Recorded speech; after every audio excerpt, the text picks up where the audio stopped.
పరిస్థితి జయించడం. ఈ యొక్క నీతి అనేటువంటి ఈ స్థితి, దేవుడు మనకిచ్చే స్థితి మనల్ని ఎక్కడికి తీసుకొస్తుందంటే వీటన్నిటి మీద ఏలేటువంటి పరిస్థితికి తీసుకొస్తుంది దేవుడు మనల్ని. దేని మీదండి? అనారోగ్యము, దరిద్రత, మరణము, సాతాను. గలతీయులకు రాసిన పత్రిక 3వ అధ్యాయం 13వ వచనం ఏముంది చదవండి. క్రీస్తు మన కొరకు శాపమై, క్రీస్తు మన కొరకు శాపమై, ధర్మశాస్త్రం యొక్క శాపము నుండి మనల్ని విమోచించెను. ఏం చేశాడు యేసుప్రభు? మనల్ని ధర్మశాస్త్రము యొక్క శాపము నుండి మనం విమోచించబడ్డాం. మనల్ని కొన్నాడు యేసుప్రభు. దేంతో అండి? తన రక్తముతో. విమోచించబడ్డ తర్వాత దేని నుంచి అయితే మనం విమోచించబడతామో అది తిరిగి మనల్ని ఏలగలదా? నేను ఒకదానికి లోబడి ఉన్నాను, దాని నుంచి నేను విమోచించబడ్డ తర్వాత తిరిగి నన్ను ఏలగలదా? అది లేదు. దేని నుంచి విడుదల చేశాడు యేసుప్రభు? ధర్మశాస్త్రం యొక్క శాపం. ధర్మశాస్త్రం యొక్క శాపం ఏంటండి? అనారోగ్యము, పేదరికము, మరణము, రెండవ మరణం. వీటన్నిటి మీద కూడా నాకు జయాన్ని ఇచ్చాడు దేవుడు. హల్లెలూయా, ఆమేన్. కాబట్టి ఏంటంటే ఈ నీతి అనేటువంటి స్థితి ఏదైతే దేవుడు నాకు ఇస్తున్నాడో నేను స్వీకరిస్తే అది నాది. దాన్ని బట్టి నేను ఎక్కడ ఉంటానండి ఇప్పుడు? అనారోగ్యము, దరిద్రత, మరణం మీద నాకు జయాన్ని ఇచ్చాడు దేవుడు. హల్లెలూయా. అందుకే మరణము అది ఇష్టమైనప్పుడు నన్ను చంపలేదు. జీవ మరణములు ఎక్కడున్నాయండి? హల్లెలూయా. అందుకే యేసుప్రభు నన్ను ఎవడు కూడా చంపలేడు, నేనే నా జీవితాన్ని అర్పిస్తాను, నేనే తిరిగి లేస్తానన్నాడు. హల్లెలూయా, ఆమేన్. చూసారా? వీటన్నిటి మీద కూడా అధికారాన్ని ఇచ్చే స్థితి నీతి. Righteousness is the place of authority. చూడండి, Adam had authority over all the creation of God. దేవుని యొక్క సంపూర్ణ సృష్టి మీద ఆదాముకి అధికారం ఉంది. ఈ రోజు నేను నీతిని బట్టి నా లోకము ఏదైతే నాకు సంబంధిస్తుందో దాని మీద నేను అధికారం చెలాయించగలను. హల్లెలూయా. నేను రోగము నన్ను శోధించదా? శోధించవచ్చు.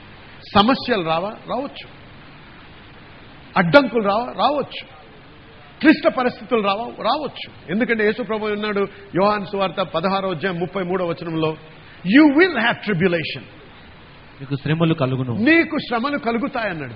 అంటే శ్రమలు రావడం సహజమే. యేసుప్రభుకి రాలేదా? వస్తాయి, అవి సహజమే. కానీ నీతిని బట్టి, అంటే నాకు దేవుడిచ్చినటువంటి స్థితిని బట్టి నా ధైర్యం ఏంటంటే వాటన్నిటి మీద కూడా నేను జయిస్తాను. హల్లెలూయా. జయిస్తానో లేదే అనే అనుమానం ఉండొద్దు నాకు. ఎందుకంటే నా పరిస్థితి, నా స్థితి ఏంటంటే వీటన్నిటి మీద కూడా మీద ఉంచాడు దేవుడు నన్ను. హల్లెలూయా. తుఫాను వస్తే తుఫాను మీద అధికారం చెలాయించాడు. అవునా? మరణించమని మరణం మీద అధికారం చెలాయించాడు. ఏది అడ్డంకొచ్చినా, ఏ ఆటంకం వచ్చినా దాని మీద అధికారం చెలాయించాడు యేసు ప్రభు. హల్లెలూయా. మనల్ని కూడా ఏమన్నాడు దేవుడు? నన్ను పోలి నడుచుకోమన్నాడు దేవుడు. హల్లెలూయా, హల్లెలూయా. ఆయన్ని పోలి నడుచుకోవడం అంటే నా పరిస్థితులు, నా ఆవరణలో, నా లోకములో నేను రాజుని. హల్లెలూయా, ఆమేన్. I'm suppose to reign. చూసారా? బట్ దేని వల్ల నువ్వు పరిపాలించగలవు? నీవు నీ శక్తి ద్వారా కాదు. దేవుడు ఇచ్చే బహుమానం, నీతి అనే బహుమానము ద్వారానే నీవు పరిపాలించగలవు. You shall reign in Christ, Romans 5:17, by the gift of righteousness. దేవుడిచ్చే మరి నీతి అనే వరమును బట్టే నీవు నీ జీవితంలో ఏలగలవో, పరిపాలించగలవు. వీటన్నిటి మీద కాక సాతాను మీద కూడా మనకు అధికారం ఇచ్చాడు. నేను సాతాను కంటే కింద లేను, సాతాను నా కింద ఉన్నాడు. హల్లెలూయా. ఎఫెసీయులకు రాసిన పత్రిక 1వ అధ్యాయంలో అదే రాయబడి ఉంది. అంతేకాకుండా ఏమన్నాడు దేవుడు? లూకా సువార్త 10వ అధ్యాయం 19వ వచనం చదవండి. Behold, I give unto you power to tread upon serpents and scorpions and over all the power of the enemy, and nothing shall by any means hurt you. ఇదిగో మీకు పాములను తేళ్లను త్రొక్కటానికి అధికారం ఇచ్చాను. ఇదిగో పాములను తేళ్లను తొక్కడానికి మీకు అధికారం ఇచ్చాను. శత్రు బలం అంతటి పైన అధికారం ఇచ్చాను. శత్రు బలం అంతటి మీద. అందరు చెప్పండి, అంతటి మీద. ఎంతటి? సగమా?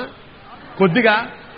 సమస్తమైనటువంటి శత్రు అధికారం మీద మనకి అధికారం ఇచ్చాడు దేవుడు. ఏదియు మీకు ఎంత మాత్రమును హాని చేయదు. ఏదియు మీకు ఎంత మాత్రము హాని చేయదు. హల్లెలూయా, హల్లెలూయా, హల్లెలూయా, హల్లెలూయా. ఏది ఎంత మాత్రము మీకు హాని చేయదు. చూసారా? ఎందుకు? నాకు అధికారం. దానికే అధికారం ఉంటే అది ఏమని చేయగలదు. కానీ నాకు అధికారం ఉంది కాబట్టి నేను దాన్ని తొక్కగలను, నడవగలను. అధికారం ఉన్నవాడే ఆర్డర్ ఇవ్వగలడు. అవునా? ఆజ్ఞాపించు. నాకంటే పైనున్నవాడికి అది తీసుకురా అని నేను కమాండ్ చేయగలనా? కమాండ్ అంటే ఆజ్ఞాపించగలనా? లేదు. నాకంటే కిందున్న వాడినే నేను ఆజ్ఞాపించగలను. అందుకే మార్కు సువార్త 16వ అధ్యాయం 17వ వచనంలో ఏమనుంది? ఈ నాయందు విశ్వాసం ఉంచువారు వలన ఈ సూచక క్రియలు జరుగును అన్నాడు. నా నామము ద్వారా ఏం చేస్తారండి? దయ్యములను వెళ్ళగొట్టేదారు. హల్లెలూయా. ప్రతి దేవుని నమ్మిన బిడ్డ నీతిమంతుడు. ఆ నీతిని బట్టే ప్రతి సాతాన్ని మనం బంధించగలం, ప్రతి సాతాన్ని మనము వెళ్ళగొట్టగలం. హల్లెలూయా. మనల్ని జయ జీవితంలోకి తేడానికే యేసు ప్రభువుతో పాటు ఈ లోకంలో జీవిస్తూ, పరిపాలిస్తూ, అధికారంలో జీవిస్తూ దేవునికి ఘనత మహిమ తెచ్చే వారిగా దేవుడు మనల్ని ఈ లోకంలో ఉంచాడు. అంతేకాని సాతాను వలన నాశనము చేయబడి ఓటమిలో జీవిస్తూ ఎల్లప్పుడూ సనుగుతూ గునుగుతూ ఏదో ఒక అనారోగ్యంతో పడి కొట్టుమిట్టులాడుకునే జీవితం జీవించడానికి దేవుడు మనల్ని ఇక్కడ పెట్టలేదు. వస్తాయి, అనారోగ్యం అనేటువంటి శ్రమ వస్తుంది, వస్తాయి, ఇవన్నీ సహజమే. కానీ వాటిని జయించడానికి కావలసినటువంటి విధానము దేవుడు మనకిచ్చాడు. దేవుడు మనకు ఒక నీతి అనేటువంటి ఆయుధం మనకు దేవుడు ఇచ్చాడు. నీతి అనేటువంటి స్థితి దేవుడు మనకిచ్చాడు. ఎందరైతే తను అంగీకరిస్తారో